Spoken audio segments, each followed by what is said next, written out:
Salaam Bombay. Or rather, Salaam Bombay.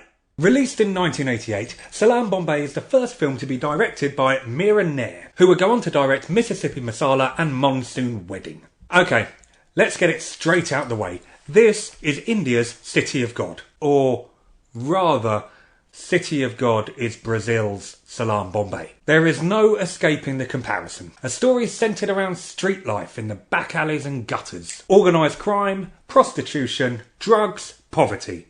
Tick, tick, tick, and a tick. Oh, what? What?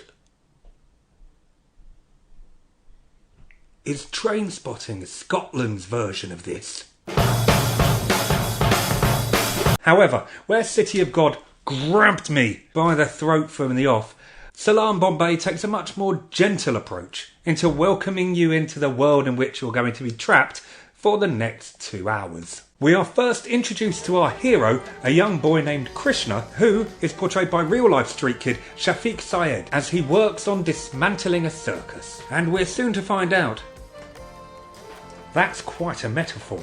The movie is soundtracked by an opening score that is so undeniably 80s.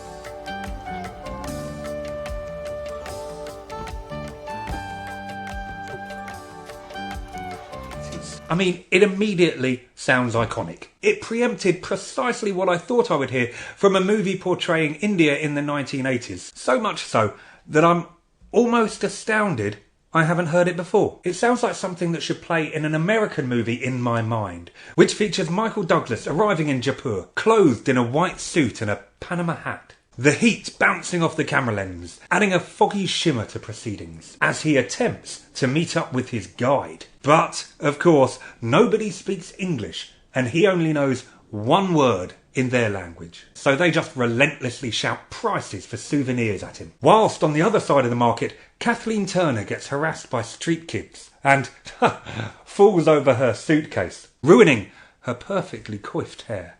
And Danny DeVito gets attacked by a lion. You can see it now, right? And in my mind, Hollywood has named this movie Jewel of the Nile. And for perfectly correct reasons, that idea was shelved. Bottom line, the score by L. Subramaniam is banging. After this intro, the movie quickly goes on to introduce a plethora of characters. Chilam, a drug pusher and an addict. Bubba, a local drug dealer who, for reasons unexplained, insists on speaking in the third person. Rika, a prostitute and Bubba's wife. Sola Sal, a pop star's name if ever I heard one. A young virgin recently sold to a brothel. Plus an array of street dwellers and sex workers. Now, although the desired effect here is surely for us to empathise with Krishna, as he is thrown into a confusing world full of a vast assemblage of characters and faces. Introducing so many people in such a short time does mean that we have to wait a while for everything to settle down. For all the relationships to be explained, and for any, coherent narrative or central storyline to emerge. In fact,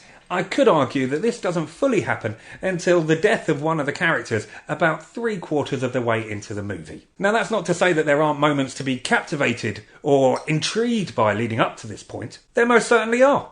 You got a house fire, you've got a robbery, you've got a rather volatile interview with a foreign journalist. Even a Michael Jackson baby dangling moment is rather bizarrely portrayed. Baba, khelo na mere sath.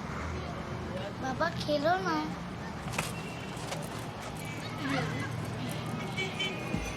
In fact, to give this movie its credit, we should really be saying that Michael Jackson had a Salaam Bombay moment. It's just that all of these moments, until the home straight, seem to be completely independent of each other. And not in a Quentin Tarantino non-linear constructed type manner, more simply unstrung. The story arc is kind of inexplicit. No action appears to have an immediate cause or effect in relation to the movie as a whole. In fact, rather than a story arc, I would offer the generous metaphor that there's more of a heartbeat.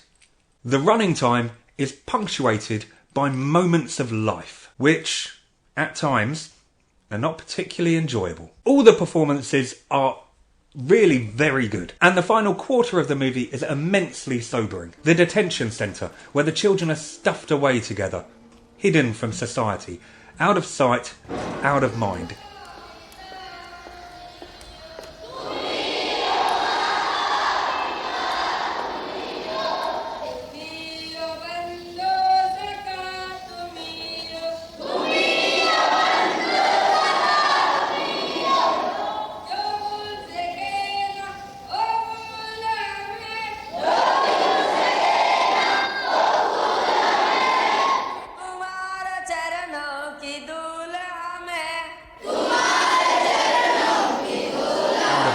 It's truly fucking horrible. A symbol of the attitude that there is no problem if the problem can be hidden is perfectly encapsulated with the line, "Everyone forgets us." Apparently, children should be neither seen nor heard if a tree falls in a forest, eh? And the final shot is absolutely brilliant. A slow zoom on a dejected Krishna as he sits alone on a step. Nearly precisely where he began his story, with nothing to show for it apart from the emotional scars. This movie won a host of awards on its release and a nomination for Best Foreign Film at the Academy Awards. And it's easy to see why. However, I have to admit, I found it a little dull. Sometimes a really great film doesn't need to do much at all in order to grab your attention. It simply puts a world on screen and sucks you in. Cinema Paradiso, The Last Picture Show, The Straight Story. But sometimes clambering to show the rawness of real life can come across so earnest and weighty that it ceases to be entertaining in the classical sense. This Sporting Life, Poor Cow, and, say it quietly, Moonlight? I found Salaam Bombay in the majority to fall into the latter group. I mean, it is important, it is enlightening, it is powerful, it is educational, it is well directed and very well performed. But enjoyable? Entertaining? Rewatchable?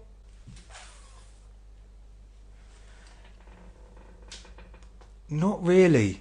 Maybe I just like my world diluted of life. Maybe I was just not up for being shown quite how privileged my existence is. Maybe I'm wrong and this movie is absolutely vital. Or maybe I'm just really annoyed that 80s Michael Douglas didn't make an appearance. And honestly, yeah, well, I'd give you equal odds on any of them.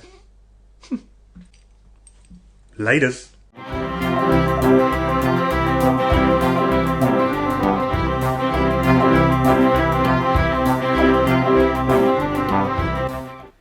Well, howdy, neighbor. This is a mid-credit scene, and I would like to take this opportunity to drop this accent. If you haven't already, subscribe to the channel and give it a like and give it a share. You can always get in the comments as well, because your interactions mean that I go further up the algorithm. You should, as well, head on over to Facebook, Insta and Twitter and give it a little like or give it a little follow, and so you can keep up to date with all the things that are going on in my head. Thank you very much for watching. You're a good egg. I did that.